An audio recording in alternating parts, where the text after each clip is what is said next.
चुनाव आयोग ने 9 अक्टूबर को 5 राज्यों के चुनाव कार्यक्रम का ऐलान किया। चुनाव आयोग ने राजस्थान में एक फेज में मतदान कराने का ऐलान किया। बड़ी संख्या में शादी विवाह के कार्यक्रम को देखते हुए आयोग ने मतदान की तारीख में बदलाव कर दिए और अब वोटिंग 22 नवंबर की जगह 25 नवंबर को कर दी है। चुनाव आयोग की ओर से मतदान की तारीखों का ऐलान किए जाने के कुछ ही घंटे बाद भारतीय जनता पार्टी ने राजस्थान के 41 उम्मीदवारों की पहली सूची जारी कर दी। बीजेपी की सूची में जिन 41 उम्मीदवारों के नाम का ऐलान किया गया है, उनमें से 31 नई चेहरे हैं। पार्टी ने 7 सांसदों को भी टिकट दिया है, जिनमें महारानी दिया कुमारी, राज्यवर्धन सिंह राठौड़ के नाम भी शामिल है। वहीं टिकट की आस लगाए पूर्व मुख्यमंत्री वसुंधरा राजे के कई समर्थकों को निराशा हाथ लगी है। ऐसे नेताओं को भी जिनका टिकट पक्का माना जा रहा था। बीजेपी की पहली सूची में जिन नेताओं के टिकट कटे हैं, उनमें 2 बार की पूर्व मुख्यमंत्री वसुंधरा राजे के समर्थकों की तादाद अधिक बताई जा रही है। इसे लेकर राजस्थान की सियासत में बवाल मच गया है। टिकट कटने से नाराज आधा दर्जन से अधिक नेता या उनके समर्थक खुलकर विरोध प्रदर्शन कर रहे हैं।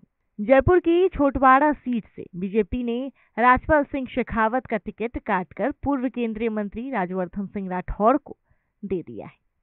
छोटवाड़ा के बीजेपी कार्यकर्ता राठौड़ को टिकट दिए जाने के विरोध में खुलकर सामने आए हैं।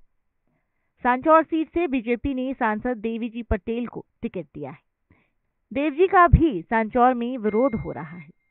खबरों के मुताबिक देवजी पटेल के काफिले में शामिल वाहनों पर पथराव और तोड़फोड़ की घटना भी सामने आई है। देवजी ने इस घटना के पीछे विरोधियों की साजिश की आशंका जताई।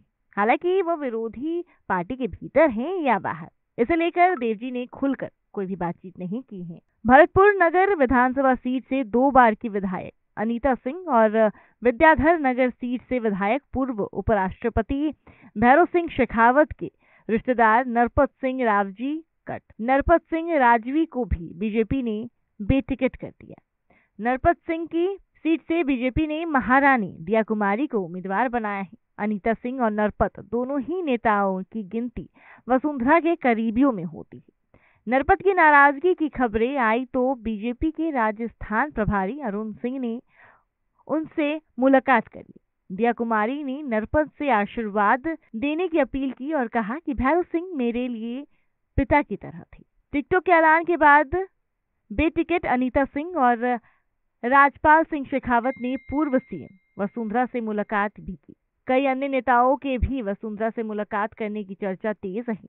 अनीता ने बीजेपी नेतृत्व पर सीधा हमला बोलते हुए कहा कि वसुंधरा समर्थक होने की वजह से पार्टी ने मुझे टिकट नहीं दिया। वसुंधरा समर्थकों के टिकट कटने और दिया कुमारी की उम्मीदवारी के बाद अब ये सवाल उठते हैं कि क्या राजस्थान का टिकट बंटवारा वसुंधरा राजे के लिए वाकई में झटका है। ये सवाल इसलिए भी उठ रहे हैं क्योंकि बीजेपी पहले ही ऐलान कर चुकी है कि पार्टी सूबे में मुख्यमंत्री पद के लिए किसी को चेहरा बनाए बिना मैदान में। प्रधानमंत्री नरेंद्र मोदी खुद भी मंच से ऐलान कर चुके हैं कि राजस्थान में चुनाव में कमल निशान हमारा नेता होगा।